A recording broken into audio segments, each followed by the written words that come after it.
Welcome, everybody. We're grateful that you are here on this evening for Funding for Good, community collaboration, and grant writing with NBA and Green Chalice. Wanted to begin with a word from Robin Wall Kimmerer. She's the author of Braiding Sweetgrass, Indigenous Wisdom, Scientific Knowledge, and the Teachings of Plants. And she has a new book coming out soon, so we'll be watching for that. She writes, even a wounded world is feeding us. Even a wounded world holds us, giving us moments of wonder and joy. I choose joy over despair, not because I have my head in the sand, but because joy is what the earth gives me daily, and I must return that gift. Would you pray with me? Beautiful God, we are grateful for the abundance of your gifts, for the ways that you reveal yourself to us through creation, through our neighbors, through our own hearts. And we ask that you will allow us to open ourselves up to new wisdom and knowledge and expertise on this night. And we offer thanks in the midst of this good and difficult work. It's in Jesus' name we pray. Amen. Kara, Whitehouse is with the National Benevolent Association, and we've met a couple of times, and I've been learning from her for several months now, and I'm grateful that you all and all of us together will have another opportunity to learn with her. And Kara, welcome. Thank you for being here. Thank you so much. It's great to see you all. There's some names on the screen that I recognize and some faces that I don't. So it is nice to be here with all of you tonight. I know that it is a Thursday evening, and depending on what time zone you are in, it may be a little bit late and it might be almost bedtime. So I'm going to try to keep you engaged. I will try to keep you learning, and I may even finish early. We will see. So, first of all, I just want to offer a warm welcome from the National Benevolent Association. Again, thank you for being here. Thank you for attending this workshop on Funding for Good, where you're going to have the opportunity to learn a brief introduction to grant writing, as well as hear from our panelists who are sharing more on community connections and have some great things to share with you all tonight. So before we get started, I just want to give kind of a brief introduction to myself and to the NBA, just in case you're not familiar with us. But the National Benevolent Association is really your health and social service general ministry of the Christian Church Disciples of Christ. Together, we collaborate with leaders, congregations, and health and social service organizations to strengthen and transform communities through compassion, healing, and justice. And we do this through various grants and scholarships, leadership development opportunities, peer learning and wellness groups, ministry resources, and most recently, a very strong commitment. I mean, not recently in the history of who we are, but his recent in naming this as part of who we are, a very strong commitment to equity, education, and expansion. More information on all of our offerings can be found on our website, which I'm going to have Christy drop in the chat. It's nbacares.org. And again, you can find out a lot more about what we do there because there's a lot to see and learn. Little about me. Again, my name's Kara. I've been serving in various operational roles at NBA for the last 9.5 years. And the last 6 of those have been spent doing some of our grant work as NBA's grant management coordinator. I'm really passionate about bringing granting opportunities and education to the whole church. And I'm grateful for these kinds of opportunities, which allow me to connect with more faces across the life of the church. So I'm going to be sharing some slides tonight. Christy Vaughn, who is our marketing director at NBA, she is the one running our PowerPoint for me. Thank you, Christy, for being here. I'm just going to give you a heads up now. I'm going to gloss through some of these slides. This is a presentation that I did 2 nights ago on a webinar with partnership with Obra Hispana. And so it's a longer version. So I'm going to do a shortened version, but you guys are going to get full access to this slideshow along with, I think, a copy of tonight's presentation as well afterwards. And so Scott and I are going to work together to make sure that we get this in your hands. I will say tonight will be in English only. However, we do have all of these resources in Spanish as well. So if you are interested or need those, we can get those to you as well. All right, so let's talk a little bit about grant writing. First, I'm going to put you guys to work. I'd like to know if you know how to use the raise your hand function in Zoom or the emoji option, whichever one you're more comfortable with. Who tonight is coming into this space currently working on a project? You know, we already saw one in the chat that may need funding, or if you're coming in with an idea of a project that may need funding to serve your community. Can I see some hands? See a couple going up. You can also just raise your hand. I'm fine with that too. I can't actually see all of your faces at once anyway. But I have a feeling that all of you are here with some kind of idea or project that you are already working on. And that's why you're here. And so we're going to talk a little bit about just some funding options. How do we get you funding? How do you find funding? What does it mean to get a grant? And what is a grant? So we're going to start off with, first of all, what is a grant? Again, this may seem like a really basic question, but we find that across the board, a lot of folks have different ideas about that term. It doesn't necessarily translate across communities. It doesn't necessarily translate across languages. So we want to just set the tone by giving you a very straightforward definition. It's on your screen. I will read it as well. A grant is an amount of money given by an organization for a specific purpose.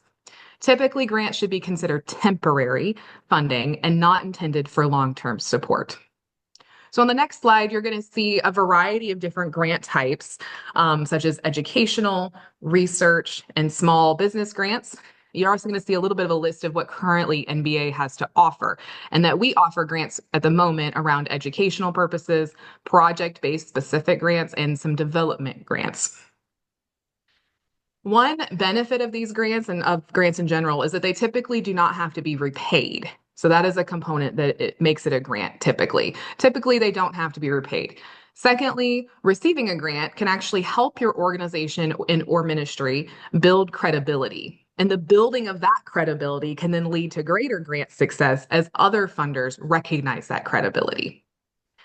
But as many of you know, probably, if you have been in this world of trying to find money for your projects, grants can be difficult. So that's why I'm here tonight. We're going to get your feet wet on just some tips and tricks to help simplify the grant writing process and hopefully increase your grant award success rate.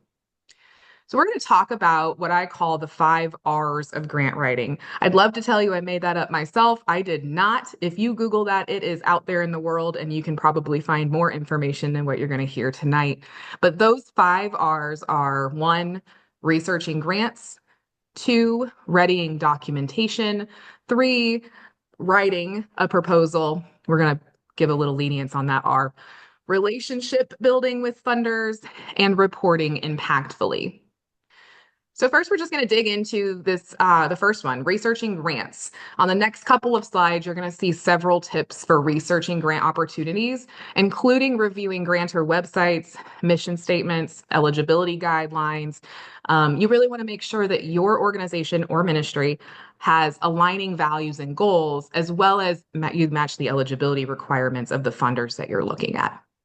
You may also want to familiarize yourself with the application process, software needs, in order to have the training that you might need in order to submit them. Sometimes they're complicated and it requires specific technology to do that. And sometimes you just need help with that or training to do it. And I've found that familiarizing yourself with that ahead of time helps you release a little stress in the middle of the process when things come up. One question that I often get is, how do I find grantors? Which is an excellent question, right? Where's the money? How do I find the money? The first thing I really recommend to everybody is, first of all, know your mission and goals. This will help you weed through potential grantors, which can be found honestly on Google. When we were on our Obra Hispana webinar the other night, we called it Tío Google, because that's what we call it, Uncle Google, right? Uncle Google has all the answers, and you can type in grants and you're going to get a million hits. You can specify that to things you're doing and you get smaller hits, right? And you can look in your own communities and get some hits, right? But knowing your mission and goals is really that first step, because you want to make sure that what you're doing aligns with those funders that you find. You don't want to be getting money from organizations that do not align with your goals or the mission of who you are or who your organization is. For example, if you're doing a project related to urban farming, you might want to look into USDA grants. But I'm sure there are other, let's say, educational grants that don't apply, right? Part of your mission is related to this farming agricultural piece. You have to fit in where you fit in, right? Get in where you fit in. And so there's going to be opportunities in agriculture or USDA funding. You may also want to look specifically within your community and or city at their urban establishment grants or funds set aside for city renewal. You'd be amazed at what you'll find when you just look with your mission in mind. Know who you are and what you want to do before looking for grantors. So now let's talk about readying your documentation. This step is really important before you begin because it's always going to be the first step in completing an application. They're going to ask for basic information such as your contact information for you, the applicant, and for your organization or ministry. They're going to ask for things like relevant emails, phone numbers, websites, mission statements, and even possible organizational or ministerial affiliations. Things like, are you affiliated with the Disciples of Christ, for example? You're going to be asked to provide a budget overview, which can be simply a few questions or a much more in-depth dive into the cost of your project. You're going to want to ready that documentation ahead of time, even if you don't know exactly what they're asking. You're going to want to know where you can find it. You're going to want to know who you can talk to. And you're going to want to sit down and make sure that you have at least a basic understanding of the project costs for what you're working on. You may also be asked for tax or other payment documents such as W-9s, ACH forms. I'm sure there's others, but those are some that we ask for at MBA. And so, again, where are you going to find those? Who has access to them? Is it something you have to sit down and create? Do you have a mission statement for your project? Do you have access to a W-9 or an ACH deposit for this project? And figuring those things out ahead of time. On the next slide, you're going to see a QR code. And if Christy has the link, she'll drop it in the chat. If not, you guys can use the QR code, and I promise to get you a link afterward. But this is a current example copy of our NBA Mission and Ministry grant application. And the reason I want you guys to have access to this is that you can open this, you can see it, it's just a copy. You can fill it out if you want to, but it's not going to go anywhere. But it's going to show you what it looks like to see all of those questions I just said and kind of give you an idea. This is what one grantor, NBA, how we break things down into categories and how we look for that documentation. Again, it's really important to make a note to yourself about who you're going to need to speak to answer these questions. So one of the things we're going to do, again, I told you I'm going to try to keep you guys awake, is for the next minute or so, or as long as it takes, in the chat, I'm going to ask you some questions. Really, it's very easy. There's no score here tonight. But just what documentation, what notes are you already thinking about in your head in response to what you just heard about researching grants, readying documentation, who you might need to speak to? What notes are you making to yourself? And are you willing to share those in the chat? And if not, we'll keep going. But if I see some stuff in the chat, we'll chat and then we'll go from there. Again, what are you thinking in terms of readying your documentation? Do you have any questions about that? Who do you have to speak to at your organization? Is there, the CEO, a president, the pastor? I don't know who's coming from an organizational background versus a ministerial background. But who do you have to talk to? Are you the person? Do you have to know all of these things? And do you know those things? If you don't know those things, do you know where to go find those things? And so what do we have? I see a note here about tax exempt numbers. Yeah. Yeah. Making a list of documents to get from the pastor. Yep. Oh, that's a really good one, Cathy. Thank you for bringing that up. A letter from the DOC that says St. Paul's is an affiliated member. It's a great way to show your affiliation. Grants, financial officers. Does anybody have any questions about this piece of the process? Yeah, thank you, Brian. Making sure to align your funding with your mission.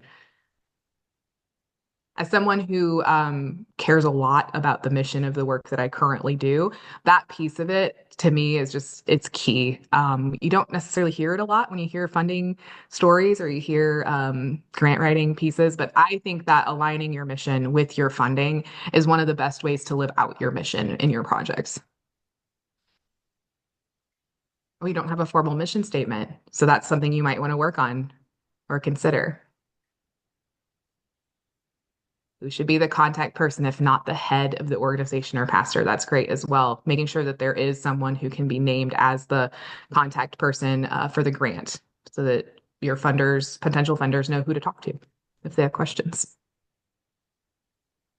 So we are going to move on into the actual writing process of the grant proposals. If you have questions, I see there's a couple more coming into the chat, some more comments. Please feel free, interact. This is open interaction tonight. We've got a small enough group that we can really get into that. What is the difference between a mission statement and a value statement? That is such a good question. And you are going to get conflicting answers across the board. Jessica, let me come back to that one, okay? If you don't mind. I don't know if you're asking that so that I can answer it or if you're asking it because it's a question you have like for your organization. But if you want me to answer it, just say that and we'll come back to that in a minute. So on this next slide, we're going to talk about writing process. Yeah, I will. Thank you, Jessica. I will. Again, on the next couple of slides, you're going to see several tips for how to get going with the written goals and outcomes portion of your grant application. This is absolutely something that you are going to be required to do. We want to know what you're doing in order to give you money. So first of all, and I try to really simplify this, we need you to identify the problem. So let's start with that. What is the problem you are trying to solve in your focus community? Next, I want you to identify the impact. Don't go into the how yet. I want you to think about the impact that your project goals will provide to that specific community. As you write your goals, you're going to want to focus on getting from problem to impact. We're on the road now, project to impact. The stuff in the middle, the road that you're traveling, those are your goal statements. You will want to be concise and clear. You're going to follow word count restrictions, respect your grant funders by not copying and pasting from other applications, because I promise you they do notice. I've been doing this a long time and I can always tell. But making sure that you're really answering those funders' questions. Think of this as like a cover letter. You could copy and paste. I don't know how many people have looked for a job in the last 10 years, but if you have done a cover letter anytime recently, it would be so much easier to copy and paste. But the best cover letters are the ones that make sure to personalize the letter for the job you want.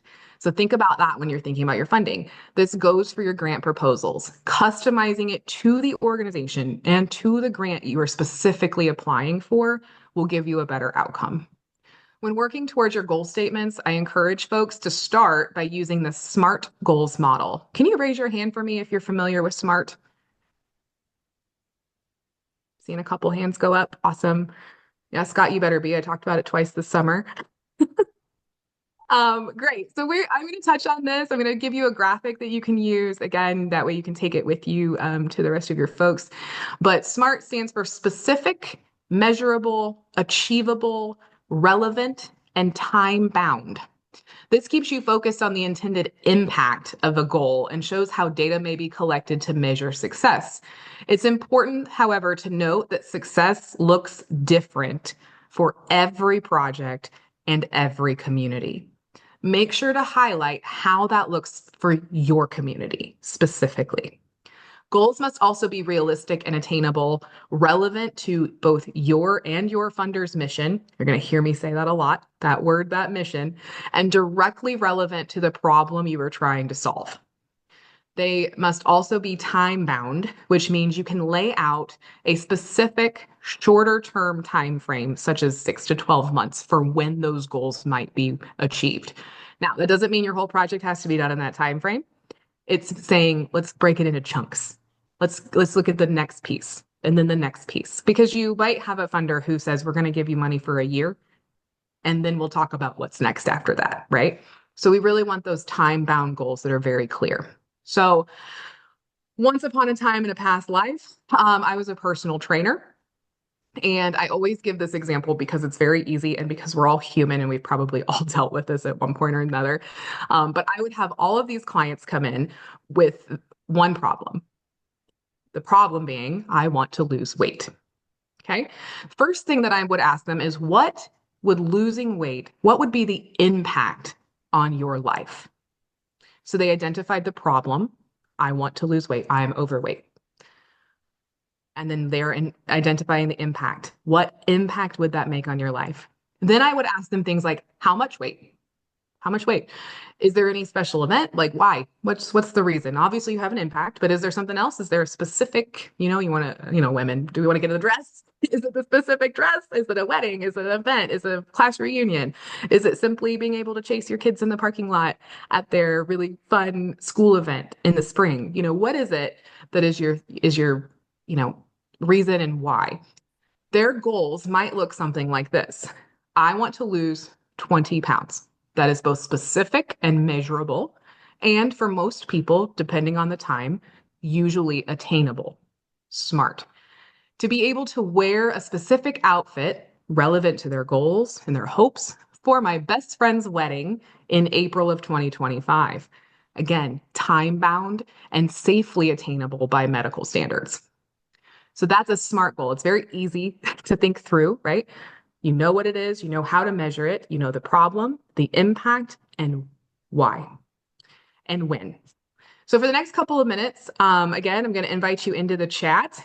And I would love for you to think about your projects, your ministries, your organizational ideas, maybe just a dream that you have for your community. And could you come up with one SMART goal? One idea that you want to throw out there that you're comfortable sharing in the chat. And let's see what we've got going out there in the communities.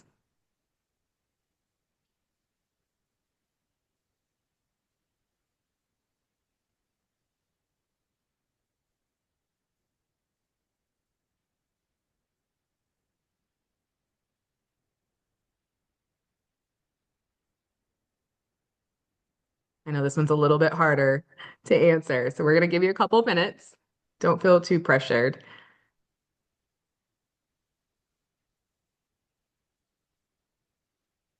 I see Annie made a note earlier that she's just recently heard of SMART goals. Yeah. Um, yeah. Chrissy, can you go to the graphic that shows yeah, go back to that. I know it's a little hard to read. I don't know if we can zoom in on that or if you guys can on your screens, but this kind of helps you see those SMART definitions a little bit more.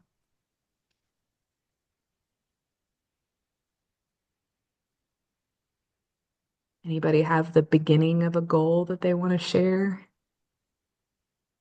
Yeah. Larry, do you have a time frame for that?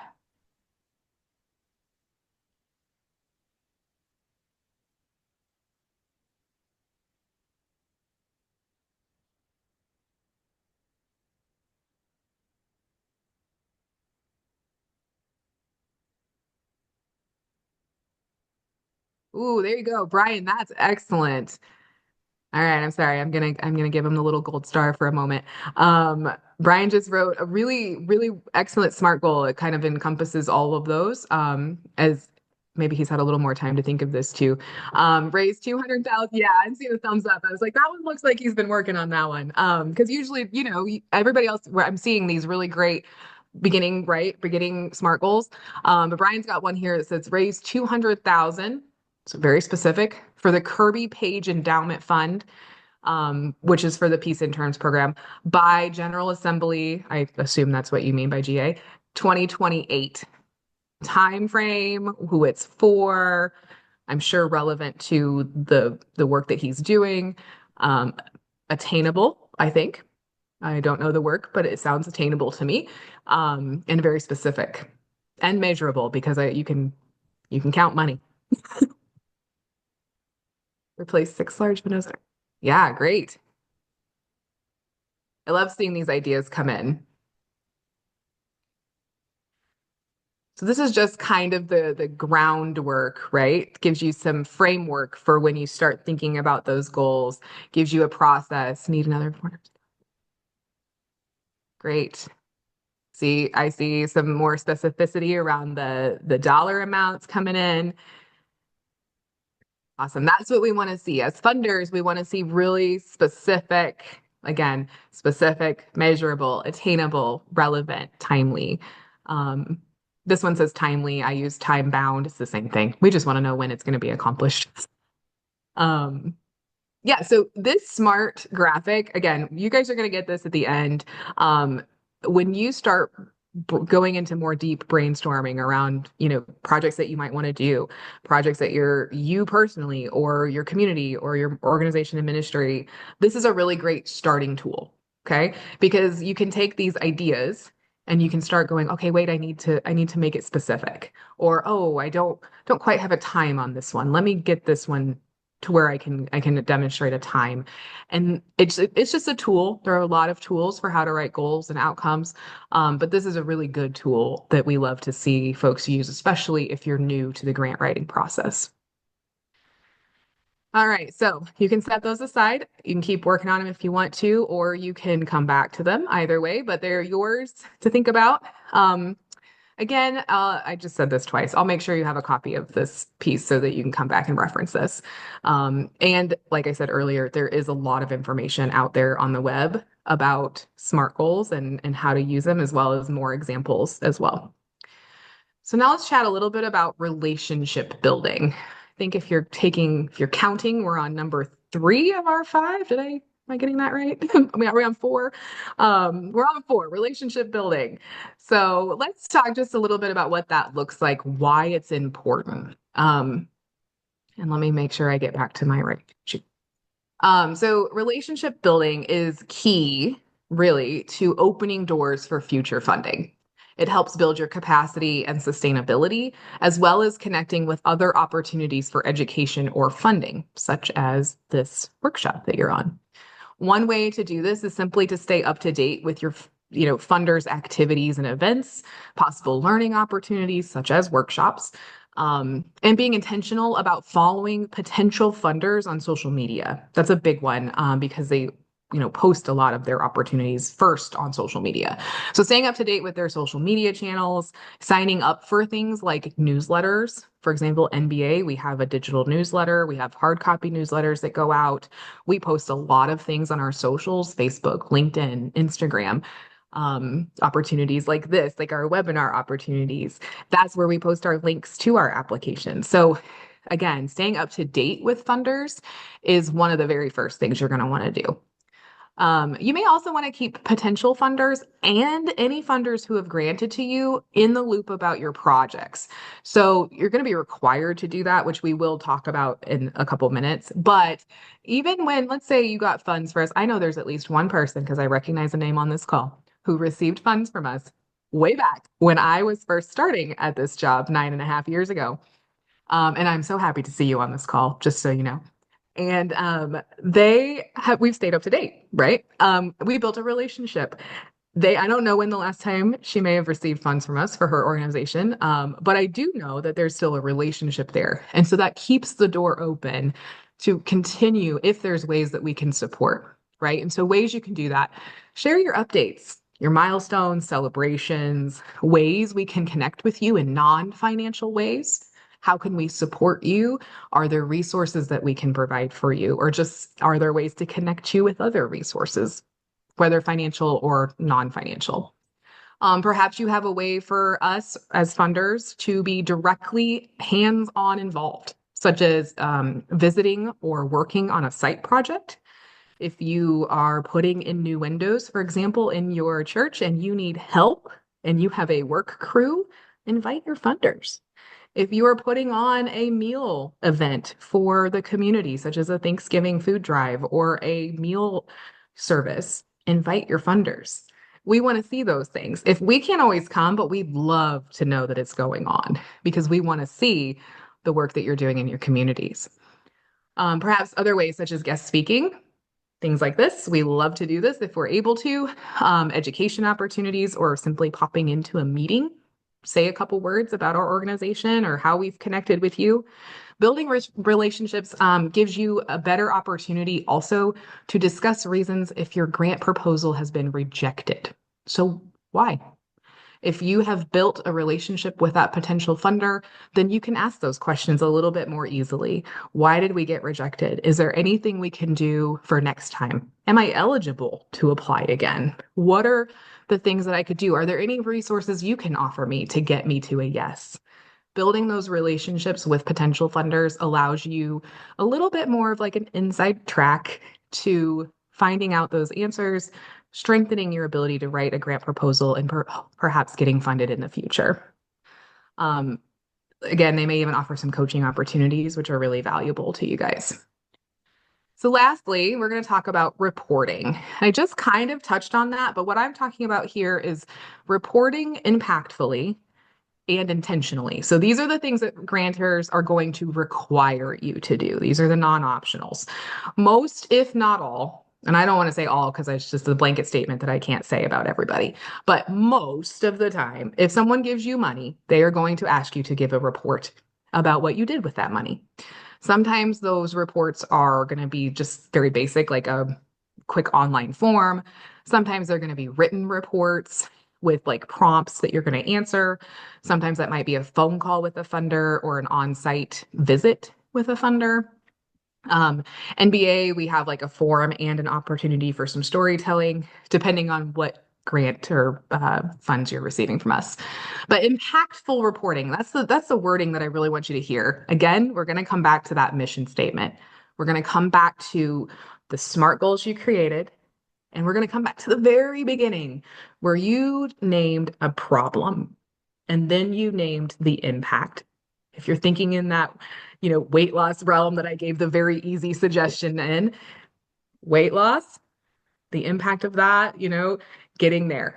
So you're going to come back to that problem, you're going to come back to that impact, and you're going to provide documentation. You're going to provide updates, stories related specifically to the impact of your goals. Okay. How has this changed your community? You've addressed the problem. You've said your hows, right? We did XYZ to get there. You've helped your community. What impact did that make on your community? You're also going to want to include information about any challenges you might have had because things come up. COVID, for example, was a huge, huge derailer, right? For several of our ministries that were trying to use funds from us. And they still gave us reports and they said, this is what happened. We all know what happened in a global way, but here's what happened to us and what we had to do with those funds and how we rerouted them or how we waited. So, what challenges came up? Things you learned, changes that you might have had to make, and highlight, what plans you might have for continuation or sustainability, or sometimes just saying we tried and we're done, which happens as well. And that's not considered a failure, that's considered a learning opportunity. So funders may be looking to find out if they can expect to see you reapply when eligible for additional funding. So a lot of times if we can see a continuation or a sustainability plan and we know you're eligible, we'll go, oh, we might see them come back again. If given the opportunity, though, the very best way to report impactfully is to provide a compelling story narrative. This can be something like a video, a newsletter, just a written story with some photos if you're able. We recognize that some organizations are not able to provide photos for the safety of their community. But being able to provide us an inside look at what the impact has been on your community.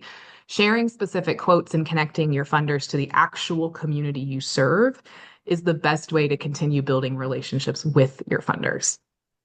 So, in the next couple of slides, you're going to see some quotes from a couple of NBA's recent mission and ministry grant recipients. I'm just going to read what they said. And as I'm reading them, I want you to listen for these impact statements and the emotion that connects you to the projects. So one of them, the first one, is Iglesia Nueva Vida in Riverside, California, who received grant funds from us in 2019 through 2022, as well as a newer project in 2024. You can see the titles of those on your screen. But the one specifically about the music program, which was the earlier one that they received from us, they wrote this: parents were blessed and thankful for what the church was doing for the community. This music program provided hope for kids and families receiving the classes. Without the grant, music that saves lives would not have come to exist. On the next slide, you're going to see some quotes from Peniel Ministries in Gresham, Oregon, who received a 2021 grant for their project, The Hangout. And they wrote, "The grant helped us greatly. Not only did the funds help us provide a safe space for ministry, but it boosted morale in our staff and our church members. It encouraged all of us to believe that if we ask, we do receive, and that we are a church and a people worth investing in. Honestly, it was the seed that was planted, and we hope to nourish it and see it grow." In these statements, you can see impact. You can see how they not only did whatever project they were doing. The first one is a music, it was an after school music tutoring program.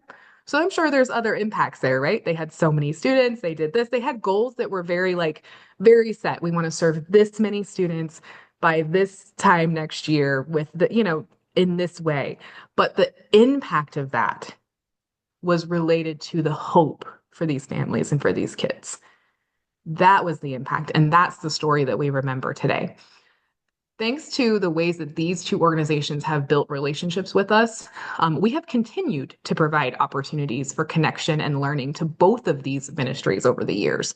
They may not be getting financial funds from us, but they are still connecting with us, and we are still learning about them, and we're still able to support them in various ways of the work that we have at NBA. And we're really grateful for the work that they're doing in their communities. You can probably hear that in my voice. Do. Sorry, my screen went off because I got emotional. But we are so happy for the work that they're doing. So again, relationship building, that's part of the key, right? So they provided our impact reports, they gave us stories, and that is they've been able to build relationships with us as they've continued their work. So we are nearing the end of the slide deck. I told you I'd move fairly quickly tonight. But I want you to think about everything you've just heard. Researching grants, readying documentation, writing grant proposals, using SMART goals, building relationships with funders, and reporting impactfully. You are going to see some time on the screen. This is from an old, like I said, I used this the other night in a different presentation, but we only have a few minutes here. But what is one thing? Again, I'm going to invite you into the chat. One thing that you can leave this workshop tonight and immediately begin or continue to do to prepare for possible grant applications. You can share more than one, but I'm really looking for one thing from everybody.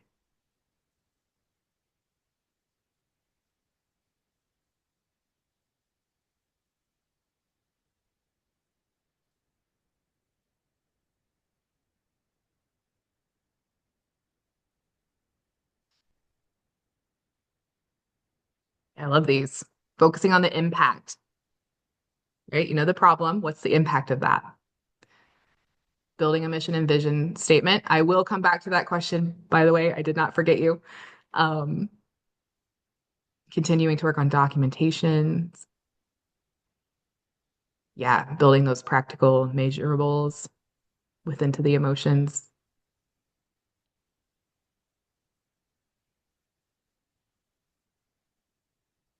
Building long-term relationships with your funders, reviewing needs.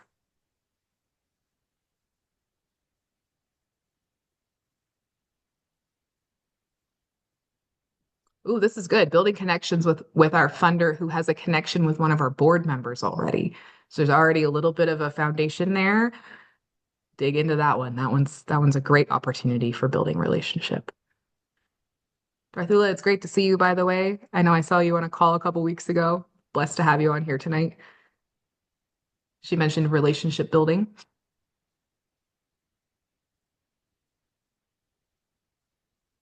Likewise, what is one thing you need more information on?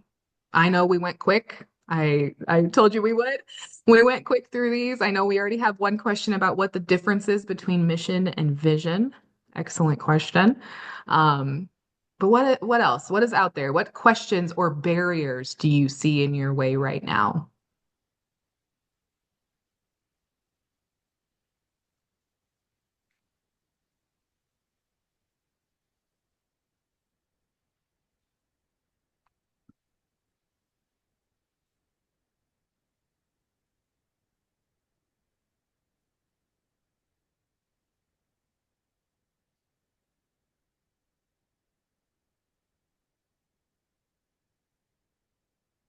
finding the best grant for our needs, establishing those mission and goal statements and the values, just figuring out what the difference is between that. That's a great question.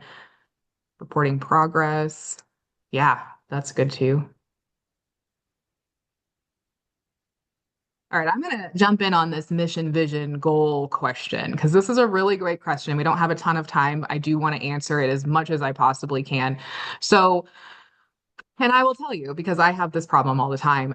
Different, although there are definitions around this, different versions of different leadership courses are going to give you swapped answers. And it drives me insane because I like straight definitions. But here is what I will tell you.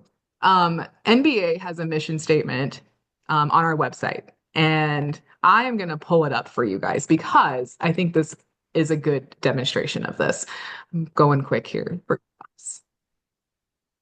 On our website, it says that our mission statement, and I'm going to read this, says, following God's call, the National Benevolent Association exists to inspire and connect the people and ministries of the Christian Church Disciples of Christ to accompany one another in the creation of communities of compassion and care and to advocate for the well-being of humanity.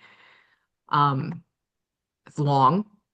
So that's the first thing you're going to notice. I'm not saying that because it's bad, but it is a big difference between what you're going to hear next. Vision statement, creating communities of compassion and care. Short, sweet, to the point.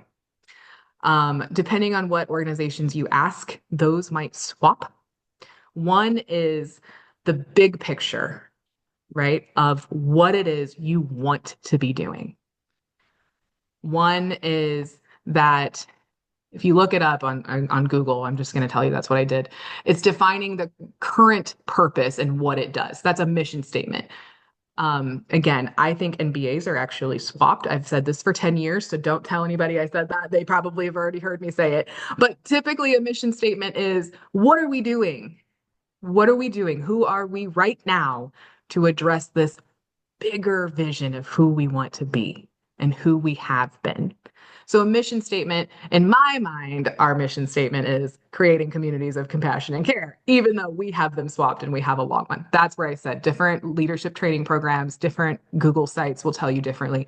All of my master's program in leadership development had them swapped. So, I tend to err on mission statement being short, vision statement being much more in depth about who you are and what you want to be doing. So, a mission statement, I don't have time to go into how to create one of those, but Jessica, if you'd like to touch base, I can absolutely touch base with you via email and kind of work through a little bit more about how to get that, or at least point you to some resources. But your goal statements are going to be those very specific problem related statements. So when I'm talking about goal statements, I'm talking about things that you're going to use in a grant application. It's the how to address the problem to get the desired impact. Those are your goal statements. Again, I'd love to connect with you more on that, but we don't have time tonight. So I am going to finish up here. As a reminder, I will work with Scott to get you slides and to answer any questions. I'll also get you my contact information so that if you have additional questions, I'd be happy to talk to you. But this about concludes my portion of the workshop. And I know that you have an excellent remainder of the evening ahead for you. On this final slide, you're going to see a list of current grant opportunities with us here at NBA, including information about the mission and ministry grants that we reference throughout the workshop. Please visit our website. We are a potential funder, so come relationship build with me. I'd love to see you. Research your grants on our website at nbacares.org, where you're going to find a lot of the information that I just mentioned in that researching your grant section. Frequently asked questions, eligibility, prior grantees.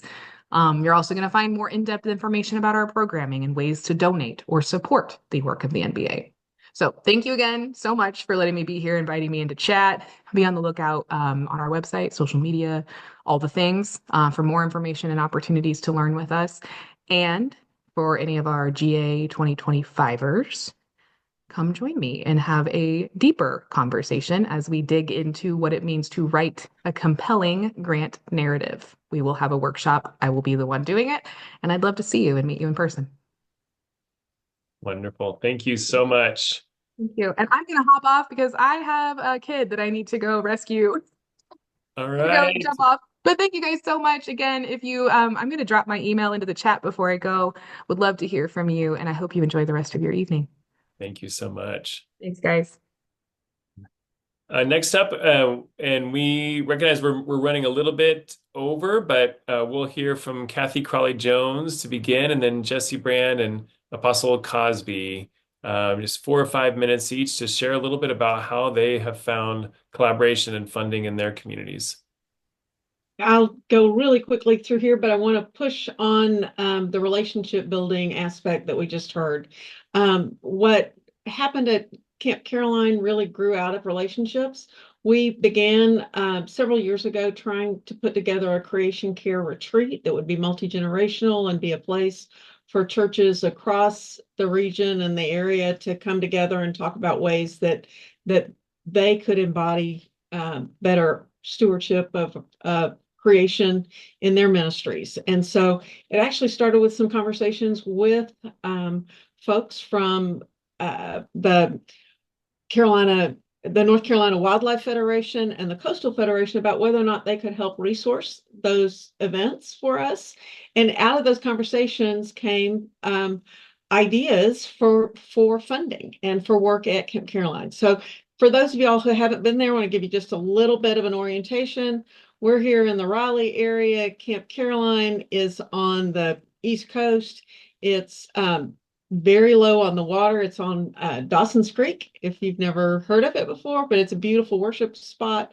But as you can see, we've got a whole lot of shoreline, and we are at sea level, basically. And so between the numerous hurricanes that we had in 2018, 2019, 20, I mean, they just kept coming, and we lost so many trees and we lost shoreline, and it just became very apparent that we need to do something to protect our shoreline. And so I was actually reaching out to find out a little volunteer activity that maybe we could do as part of that creation care camp. And that notion blossomed. We had a lot of erosion that was happening along the shoreline from wind, and we in 1 year had to repair or replace the pier that was there, but the erosion was continuing all along the hardened structures. So it's like, what can we do different? So what we started looking at was, how do we protect these shorelines across here? Those were the pictures where you were seeing it. And then this is the pier where there's a boat ramp and kayak launches. This has a hardened structure where riprap had been put in before, but it is also still eroding. And then these areas down here, you could just see more and more erosion happening. So living shorelines is an answer to that. A living shoreline acts as a speed bump for waves. So rather than a wave coming and all the energy coming and hitting the bulkhead and then pulling sand and sediment and soil back, a living shoreline acts more like the natural shoreline, provides habitat for all sorts of wildlife in the oceans, and then also helps dissipate waves. And so this is what a living shoreline looks like, as opposed to a hardened bulkhead. I'm going to go through this really quickly because I did the same thing. This is where you have kind of a living breakwater. A living shoreline works as that speed bump. And it's a natural alternative. It costs less. It requires less maintenance. And it increases the ecosystem support as well as protect the land. So it's a win-win. So this is what our living shoreline ended up looking like. This is completed construction. It is made of concrete and shells that are formed it's actually a 3-layered structure down below that allows fish to go in and out underneath that, but at the same time serving as that speed buffer. So that's the living shoreline sill structure. And then another part of that, and this is just another picture of it completed. So this was what it looked like before. This is when this construction came in. The other part of what we did is we began doing some erosion repair. And then we also put up buffers for a vegetative buffer. what would happen is that, and most of our upkeep at the camp is volunteer. So volunteer mowers would mow right to the edge and weed eat right to the edge, which actually takes away all of the vegetative structure that would help protect the shoreline. So we put up ropes and buffer markers to say this is a marsh planting area. And with the help of the Coastal Federation and the Wildlife Federation, there was a 5-foot buffer planted around the camp so as to additionally hold on to that soil. They also help us put up educational signage around the camp to talk about what the living shoreline does and why it's important. And then the Wildlife Federation helped fund and then also provided some expertise in picking out the plants and helping us with the layout for a pollinator garden. And so now what once was a food desert for pollinators is now a pollinator garden in the middle of the camp. What was really fun about this is that I didn't have to write a single grant application. They just came to us and said, we'll help you do this. And so we got a total of about $40,000 in grants coming from the two organizations, the Coastal Federation and the Wildlife Federation. And then I think the real power of grants is its ability to be a multiplier, because I was able to go to the region and say, we already have $40,000 that's committed. We have to come up with matching funds. And it wasn't even matching funds. We just had to come up with a portion of it. It ended up being almost matching because we added some additional work. So the Living Shoreline was a $65,000 project, but $33,000 of it was funded by the grant. The vegetative buffer was a $11,000 project. We got grant funding for over half of that. The Coastal Federation funded posts and boundary markers, and the Wildlife Federation funded the pollinator garden. And so our total project was about an $80,000 project, 40,000 of it that came from grant funding. And out of that grew even more funding because we were so excited to be able to then make the camp a place for environmental education, that with the help of Green Chalice, we were able to fund a fellow there for the summer who then was able to take time to talk about food waste management and composting. She helped put in soil food education through garden revitalization. She also continued to tell about why the pollinator garden was important and recruited help from our summer camps to attend it as it's getting established. And then also took time to talk about why the shoreline protection was important. So those relationships that actually started at a dinner conversation of, oh, well, maybe you could come talk at our Creation Care Camp about what it means to be, what the North Carolina Wildlife Federation does or what the Coastal Federation does, turned into, oh, that's great. We'd love to come help. So it was an idea one year. It was in place by the second year, and we were able to do a celebration at our second Creation Care Camp of a dedication of the Living Shoreline, and our funders came back for a celebration dinner, and we continue to stay in relationship with them and looking forward to what happens next. And I will put in a little plug that Scott Hardinieri will be helping to keynote our next Creation Care 3.0 camp, and that will be in May of 2025. So if you want to know about it, let me know. Thank you so much. Really, really grateful for your work. Let's hear it for St. Paul's and for Camp Caroline and for Cathy. Jesse, Okay. University Christian Church, share with us a little bit about your work there. So first, I'd like to give a shout out back to Kara because she just spoke to the past 4 years of my grant experience, both writing and managing grants. She was spot on so many things. So what I'm going to start with is it's important to start with a plan. We developed a space and place committee for our church, and the first thing that we did was we toured our 5 acre property to identify problem areas, areas we'd like to improve, how we would like to share with our property with our community in a greater way, our membership in a greater way, and our property tenants in a greater way. So what we did first was we had a master plan drawn up by a landscape architect firm with an emphasis on environmental best practices. We recognized at that point, given the cost of some of these projects that we were thinking of, that we were going to have to seek funding. And so our grant research process began.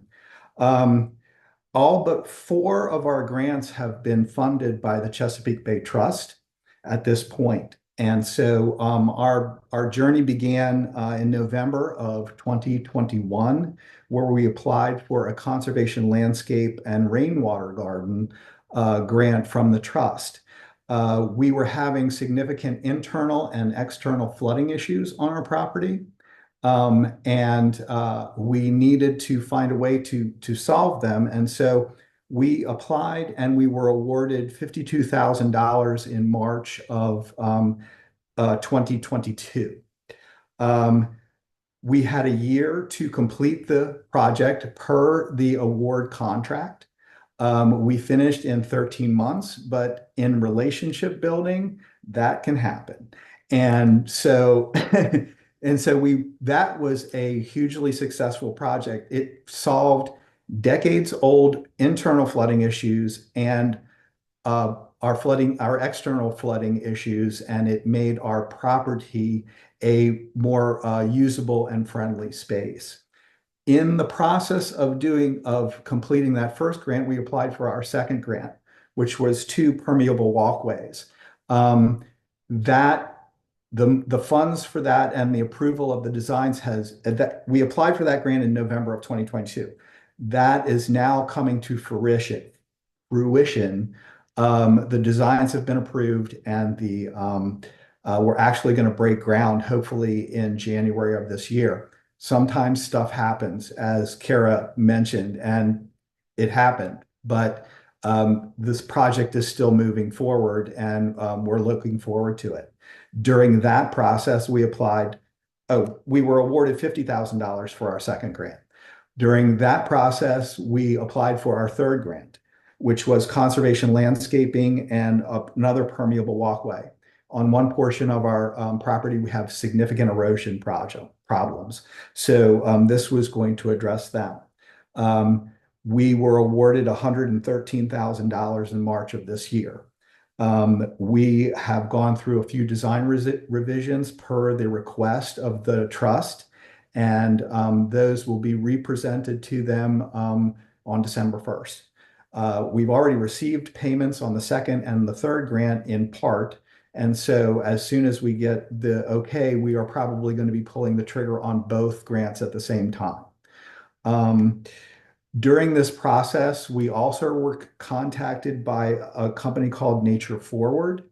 They are funded by the National Forestry Service, and their new initiative is called the Nature Forward Treecosystems Initiative. And basically, we fell into what is called a Justice 40 federal government funding situation, where their goal is to provide 40% of overall benefits of certain federal investments to flow to disadvantaged communities that are marginalized, underserved, or overburdened by pollution. It was determined that we were in an underserved community. They're going to be planting 40 12-foot tall trees on our property, and in December of this year, and in springtime, they were going to be doing underplantings for all of those trees. I could try and assess a value to that. It's a whole lot of money if anyone's ever bought a tree, you know. So that came about as kind of relationship building. All of these grants have come about as relationship building. Even though during this process, some of the staff changed at the Chesapeake Bay Trust, our information and our um, reputation, having managed our first grant, well, followed us through. So relationship building is critical. That when anyone gives you money, they want to see to your success in a big way. Because in our case, it's been a lot of money, and I respect that a great deal. So, they were willing to help us through. I was a newbie at this 4 years ago, and they were willing to, see to my success, see to my church's success. So I can't speak enough, about that. Um, some of my responsibilities for managing, I am the project lead for all of these grants. Um, I manage not only the grant reporting process, but I'm literally managing the construction process too. Um, Funders and actually the project lead is usually identified within the application process, as is your main contractor for your project. Sometimes you may find that your grantor may want local contractors or minority-owned businesses. This will all be established like in the contract. And we have found that we have established a very good relationship with our contractor, and they are doing the work on all three of our grants. They have also done work with Nature Forward and the trust for other clientele. So they have their own relationship with the trust as well. So some of the other things are I plan all of the meetings on location and via Zoom. I document project process, meeting all reporting deadlines and maintaining contact with the funder. Very important. Your milestones will be spelled out within your contract. Um, it's very important to keep up to date with those. And they don't have to be long. Mine aren't usually a couple paragraphs of what's going on. That's really all that's required. Keeping track of expenses. Our treasurer does that for us. Funding guidelines are established within the contract, and we receive payments in stages of progress. Usually they come in 45%, 45%, and then 10% upon completion. And upon completion will usually consist of a site tour, and then, a release of the final funds. Um, One of the things that I do is to make the project contractor aware of all of your deadlines. They have their own schedule, and you have a year to complete a major project, especially in our case, like walkways and conservation landscaping. These are large square foot area projects, and we're on a timeline. So making them aware of what your expectations are is very important. Jesse, I also coordinate. I'm gonna jump in real quick because we're running out of time, and I want to make sure Okay, that we hear from Apostle Cosby as well. I'm so sure. grateful for your work, and if you wouldn't mind putting your email in the chat as well, and Cathy as well.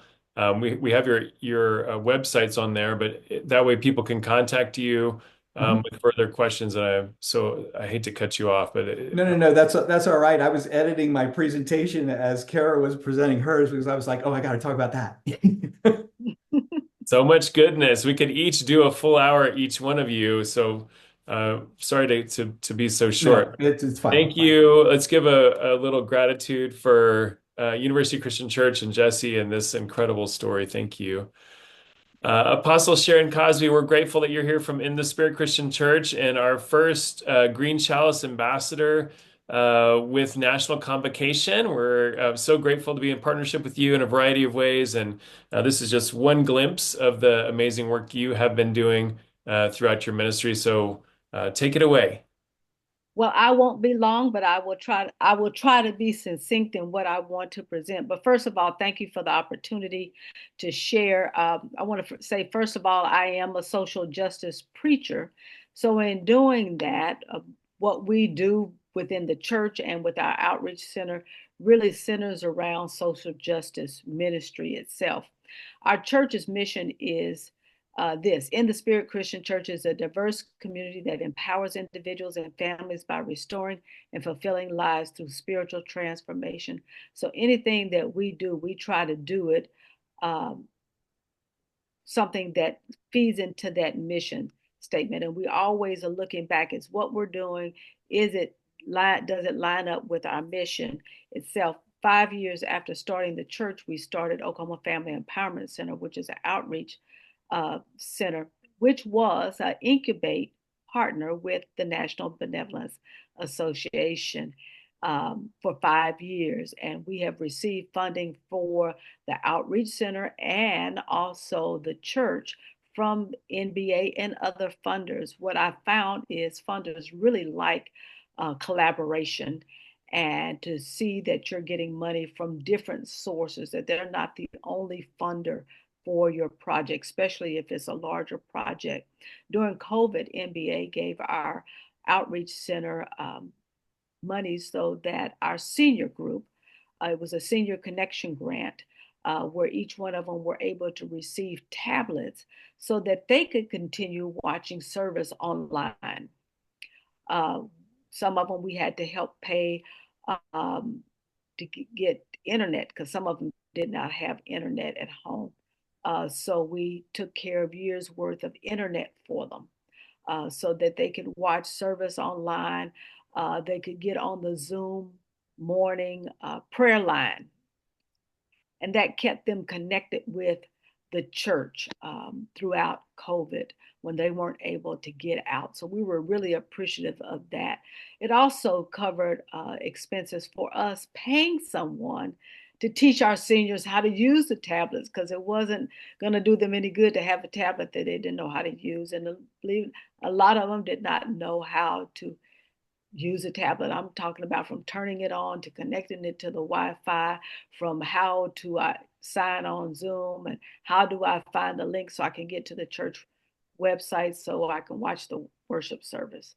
Um, they all got emails. They didn't have emails before, so they learned how to do email during that time. So that was really helpful, especially for them during COVID. The church itself, we received grants not just from NBA, but from the foundation, from the regional ministry, and also from our area ministry to help us do summer camps. We have done two summer camp for Echo Summer Camp, and we've also done a social justice group during the summer. The last social justice group we did, not only did we have speakers come in and talk about social justice, uh, but they got to experience feeding in our outreach center because we feed our unhoused neighbors each day.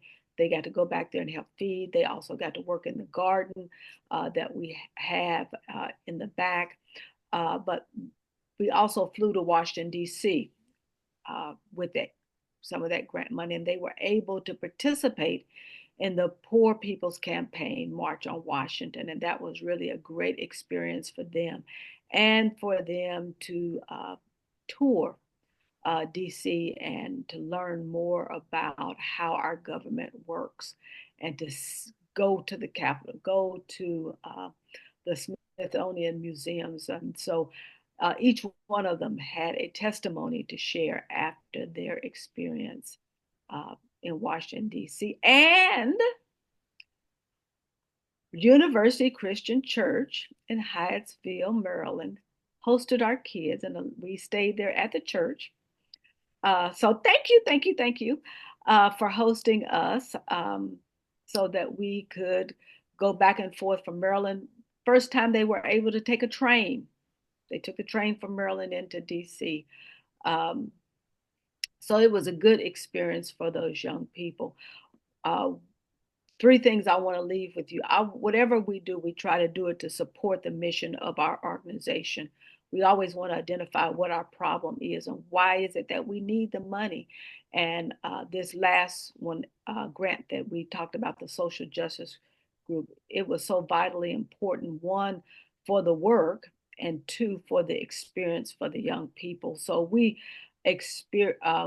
accomplished each one of our goals, and the outcome, I believe, was tremendous. And I was glad to share that with our funders, and the kids came back and gave a report to the church and shared with their parents. And so we are going to do the same type of camp again, but this time we're looking to go to Austin, Texas to do food justice with the neighbor group this summer. And for their hard work and all that they do, I am going to treat them to go to Six Flags. We can't get that close to Six Flags, and they not get a chance to go. Most of these will be inner city kids who have never had the opportunity to do anything like that before. So this will be a great experience for them. But they will have to work in the community garden before they leave, then work at food justice when we get to Austin, Texas. And I think that's all I have. I want to be mindful of our time. Oh, let me say this.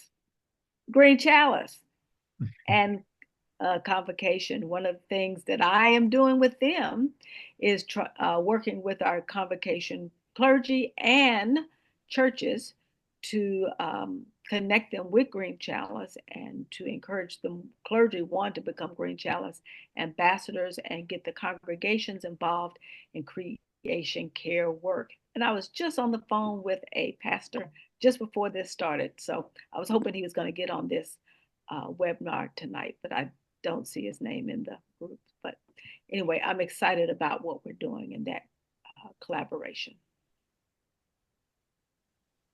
Thank you. Thank you. Can we have a little celebration for In the Spirit Christian Church and Apostle Cosby and the good work that's happening in these collaborations? We are very grateful for all three of you and for your communities, that not just the congregations you're a part of.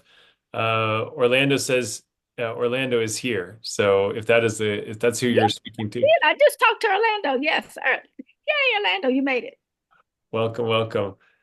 So we are really grateful for the variety of ways that God is showing up in our communities around justice, around creativity, around rain gardens and pollinator gardens, kids and fish, and permeable sidewalks, and food justice. And the church is alive and well. The church is hurting. I mean, I'll be honest about that, but also the church is alive and well.